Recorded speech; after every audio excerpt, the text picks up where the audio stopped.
तर भावानं आता आम्ही जायचं चाललो आहे पट्टणकडोईला. ही पिशवी तर काय भावानं ही याच्यासाठी असते म्हणजे की ते भंडारा ठेवायसाठी. बाकी तो पण दाखवतो मी ब्लॉगमध्ये.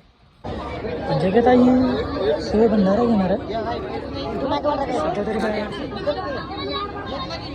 तर बाबा तिथं भंडारा भेटला नाही आपण डायरेक्ट मॉलला आलं की तिथं भंडारा भेटतो. शेवटी बरं यांना भेटला भंडारा.